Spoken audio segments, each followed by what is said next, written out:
California to meet with legendary base jumper and wingsuit pilot Jeb Corliss.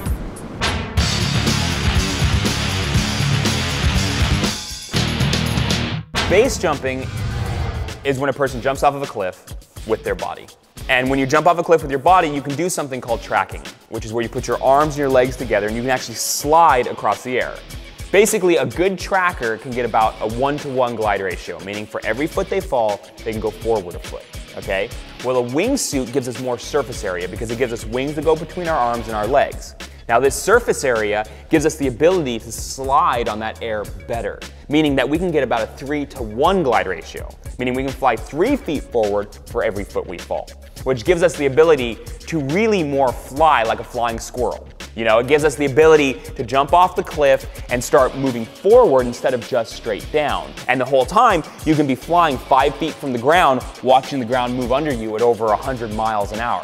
You know, and as you're doing that, you can then be flying in between spires and cliffs and in valleys. And I mean, there's nothing quite like dropping into a valley and then the valley actually turns and you're actually flying inside this valley wrapping around cliff faces. I mean, it's like being in Tron. I mean, it's amazing. So with this level of excitement, what's next for Jeb Corliss? I'll be jumping out of an aircraft. The aircraft will go into a 270 dive, ending up underneath me. And then I'll actually fly right back to the same aircraft I just jumped out of and then get back into it.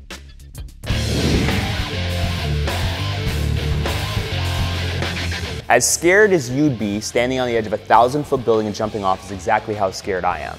The only difference between the two of us is that I just don't allow that fear to prevent me from living my dreams and doing the things that I love. I feel the fear. It exists for me, just like it exists for you. The only difference is I don't let it control me. You know, you can be a kind of person who can choose to control fear or allow fear to control you. And that's really what it comes down to. I mean, courage isn't about not having fear. Courage is about acting in spite of fear. If you didn't have fear, you'd just be a crazy person. And crazy people die. You know, that's all there is to it. In my sport, if you're crazy, you get killed because you will do stuff. That fear is what keeps you in check. That fear is what keeps you safe. It's funny because when I got into base jumping and I started really seeing the injuries and the fatalities and all the gnarly aspects of what our sport is, I started likening it to, like, you know, the only thing I can think that even comes close is like the military. For us, it's kind of a similar feeling. You know, you're dealing with these people and you get very strong connections to the people you're base jumping with. Because if something happens, if something does go wrong, well, they're going to be the one who saves you. They're going to be the one who rescues you. They're going to be the one there holding your hand as you're waiting for helicopters. You know, they are everything for you. So you get a very strong bond with base jumping brothers, you know? Well, I'd say probably some of the most amazing things that I've jumped off of, one would be the Eiffel Tower in France. I jumped from the second platform through the center of it doing a double reverse flip.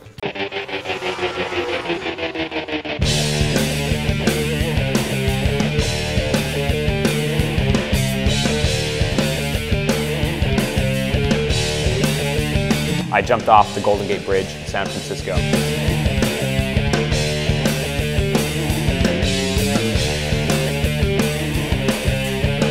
I jumped the Petronas Towers in Malaysia.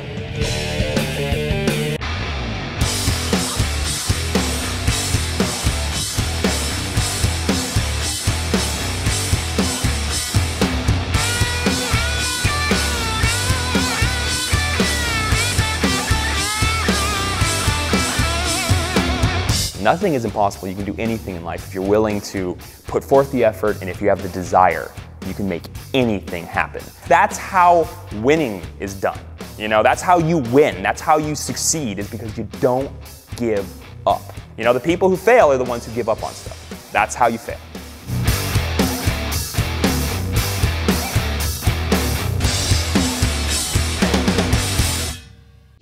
So we're here with Jeb learning about the wingsuit. So Jeb, tell me how this works. Well, basically, this is a wingsuit, okay? And this is what we wear when we're flying through the sky. The wing has a front surface and a back surface. And as it gets filled with air, the surfaces fill up, creating the rigid shape of a wing. And what happens is that wing is what creates the ability to create lift. So as you're flying, you're not just falling straight down, the speed is giving you lift and allowing you to fly. The goal of what we're doing is to be able to land one of these without deploying a parachute. So we'll always have a parachute as a backup in case something goes wrong, kind of like a seatbelt in a car or a helmet on a motorcycle. But eventually we'll get to the point where we won't be deploying the parachute and we'll be landing with just the wingsuit. So you think you want to try skydiving? Let's do it.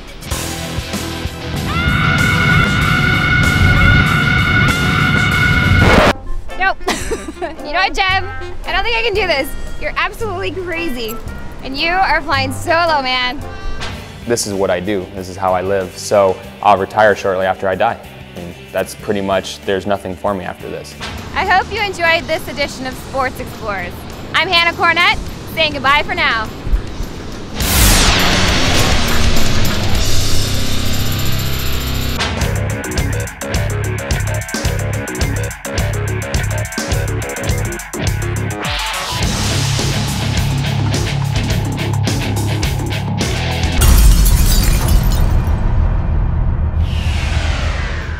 HALO, which is short for High Altitude, Low Opening, is a special military freefall technique commonly utilized in special operations missions.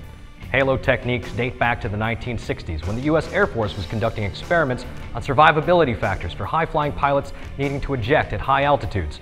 Today, HALO deployments are used to airdrop supplies, equipment, or personnel at high altitudes when aircraft can fly above surface-to-air missile engagement levels through enemy skies without posing a threat to the transport or load. After the high-altitude jump and several minutes of free fall at terminal velocity, the parachutist opens his parachute at a low altitude. The combination of high speed downwards and minimal metal serves to defeat radar, enabling stealthy insertion. And that's where the wingsuit comes into play. As with any airborne mission into a hostile environment, there's a window of vulnerability. The use of a wingsuit will allow for an LZ, or landing zone, that is further away from the drop zone, thus reducing the risk of being detected. If the technology for landing without a parachute can be perfected, airborne deployments can begin even further away from the LZ, possibly even outside of enemy territory. The window of vulnerability will be greatly reduced, creating a much safer deployment for our soldiers.